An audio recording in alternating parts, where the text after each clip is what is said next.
I bring that up because, I feel like I'm like that as well. When you're in a social environment, you're moving with that energy, and you're basically mirroring, what's happening around you, kind of like a sponge almost. But when you get home and it's time to kind of decompress, it's okay for things to be quiet, and it's no problem at all with that. Yeah, Um, but Rod, I would say this though. I would encourage everyone to be their true, authentic self. yes, Whatever that is, and as long this again is being, as long as you're operating in a spirit of integrity yes, and you're ethical, is to be your authentic self. Because as we talked earlier, the individual that you're interacting with is buying from. They buy you first. yes, So if they buy the true, authentic person that you present to them, and then that you don't give them your representative, you right, give them who you are, your true, authentic self in those interactions, then that will continue. I can remember situations where I was had built my relationships with my customers to the point where they would call me if I had a competitor or someone that was trying to take my business. They would call me and say, "Hey, somebody's over here talking to me from X company. This is what they're telling me about what they want me to buy. I just need to let you know that they're here and they've been calling on me, and so I'm trying to see what you can do to bring your product or your renewal up to this situation." yeah, Now that's a person now that has gained the trust of their client, because if you don't have that, if that client is out shopping, whether it's life insurance, whatever it is, then they're not going to give you that respect, and you'll lose the business and you'll never know why. yeah. So I think it's important for us to understand that that integrity, the ethics, and that people are buying us is really the key. Absolutely, absolutely, absolutely. I wanted to. The reason that I wanted to speak to that is because, you know, the behaviors. Sometimes the behaviors that we have, are conditioned behaviors, Mhm. right? Based on experiences someone has had growing up, that might cause them to be a little bit more shy or to be a little bit more reserved. But then, uh, as they get older, experiences that they have may, push them or challenge them to get outside of the boxes that they've established for themselves. So when someone is feeling as though they are more, introverted, it doesn't mean they have to be on 100,000, 24 hours a day, but they should understand that, a part of that introversion is just being yourself. Is just being, who you are, right? Yeah. And letting people either, accept that or, reject it or whatever it may be. But I mean, would you agree with that? That a part of, Yes. the extroverted part is just saying, hey, look, I'm going to just show you who I am.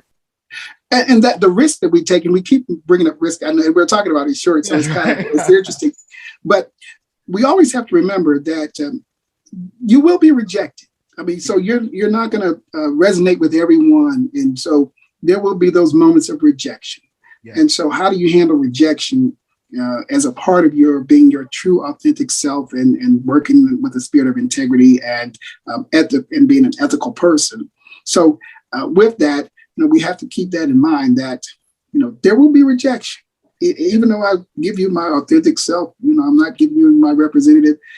And so with that, how do we manage that, as we go through our sales career and license and as a licensed agent, Yeah.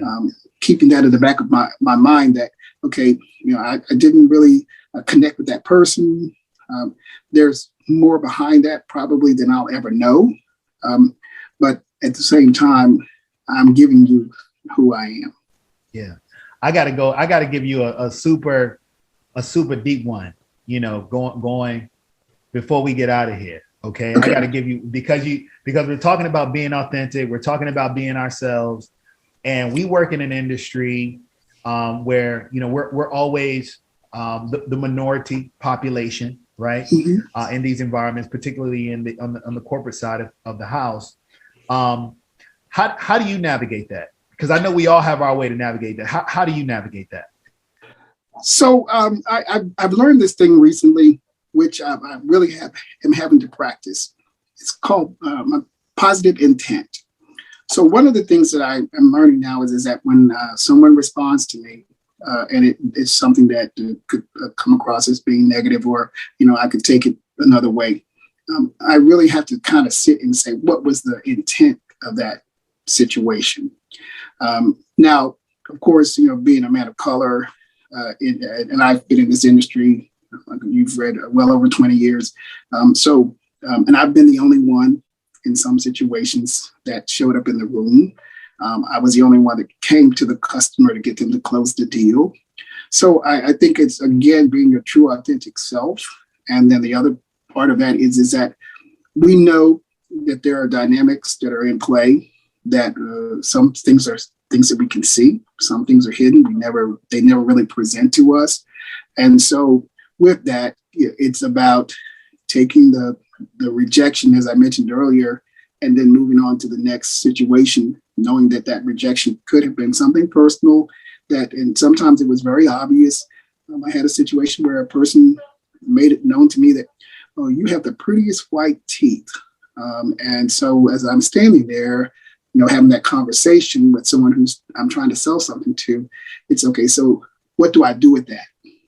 And then you take that and you go, okay, I'll compartmentalize that for right now. And this, each individual has to handle this, again, if you're being your true authentic self. So this is how Harvey handles it.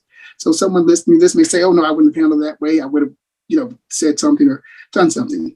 In each situation, again, the positive intent has to be in play, because now I need to know what was the real intent behind it. I had a person one time that asked me, did I eat chitlins?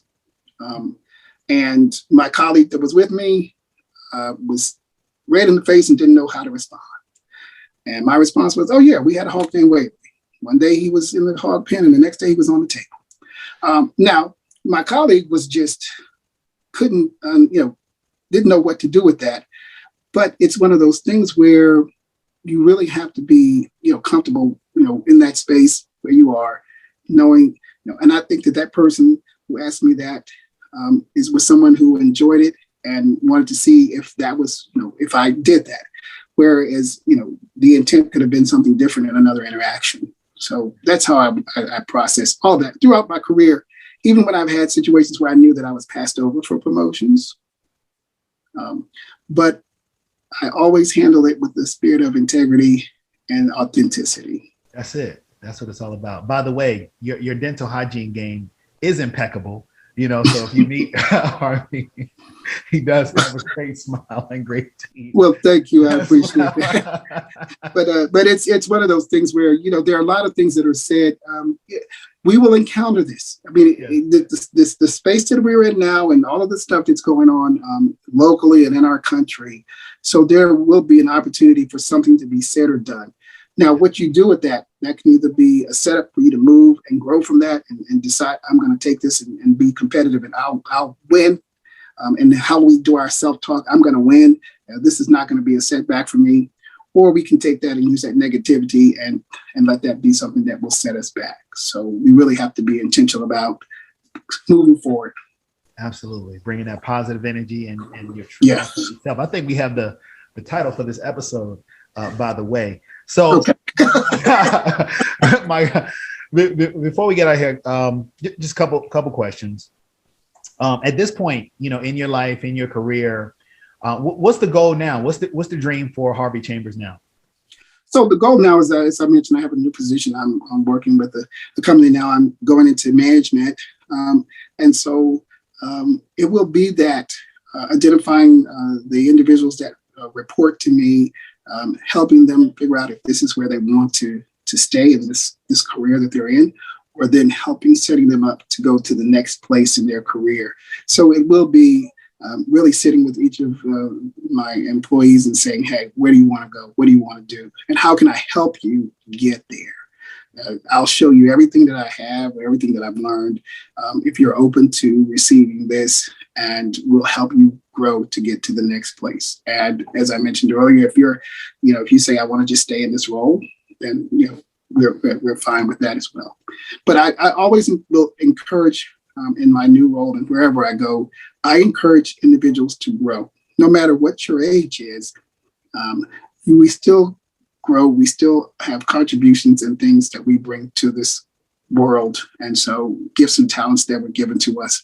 So just because you kind of what we say retire, that doesn't mean that those gifts and talents are not still there to be used and offered to other individuals. Absolutely. Absolutely. And look, you shared a bunch of jewels. Say you dropped some jewels, throughout the course of the conversation, dropped a bunch of jewels. In summation, somebody who is, maybe new to this industry or thinking about, joining this industry, maybe they're on the fence, what advice or guidance would you have for them? I say just don't limit yourself. And I say and surround yourself with positive people and be open to those who have gone before you and who are imparting and who are willing to share, those things that will be helpful for you on your path. But just have no limits on what you can do. I mean, I'm in a role starting next week that has been something that I've been preparing for a long time. And I just had to wait for that right opportunity to come, a right fit, a company that had a culture that speaks to who I am, and a management team who asked me, even in my interview process, where are you trying to go and what are you trying to do? Even in that situation. So when you have individuals that are surrounding you who are really there to help you, lift you up, I think that's really important to find those people. And then there will be people, unfortunately, that will have to be left by the wayside, that you will have to move away from, that won't be there for you in your best interest. That's right. That's right. Hey, can't take everybody with you. No, you can't. But that's a hard thing to learn, though. That's a hard thing because we do. But as we grow, I've learned that everybody doesn't grow with you. Right. And so, we want everybody to grow, and everybody's not happy about your success and where you're moving to. And so, and sometimes you've heard the expression, it's lonely at the top. Well, as you move to those spaces, whether it's the top where you're running your own company, whether you're the top executive, everybody that was with you when you weren't at that space can't travel with you. They just don't know who you are now. You come and developed into and turned into someone that they are not familiar with, so they can't go with you. Man, if I could drop this mic, I would, with that last comment right there. Harvey, before we close out here, if there's any way, I don't know if you want to share, just contact us, your LinkedIn. I guess they can find you on LinkedIn if they want to reach out to you. Any media? Yes. Look, Harvey E. Chambers. And then I'm a certified senior advisor, so Harvey E. Chambers, CSA. And so you can find me on LinkedIn. Yes. All right. So feel free to reach out to me there. Hey, look, Harvey is the prime example of what happens when preparation meets opportunity. Yes. And I had my pastor, he's passed away now at the time. His name is Bishop Gerald O'Glenn. And he said, he had a phrase, when preparation meets opportunity, success is guaranteed. There it is. I love it. Hey, thank you, Harvey, for You're welcome. the time this evening. I appreciate you so much. I appreciate Certainly, Ryan. And what you've offered in this conversation, and also what you've offered to this industry. Thank you very much for being our guest tonight. Thank you. I really appreciate it. And have a great rest. Yes. I hope you guys have been listening. Hope you've listened and heard everything that Harvey has shared, and maybe you heard something that makes you think you should maybe get a license. All right. Until next time.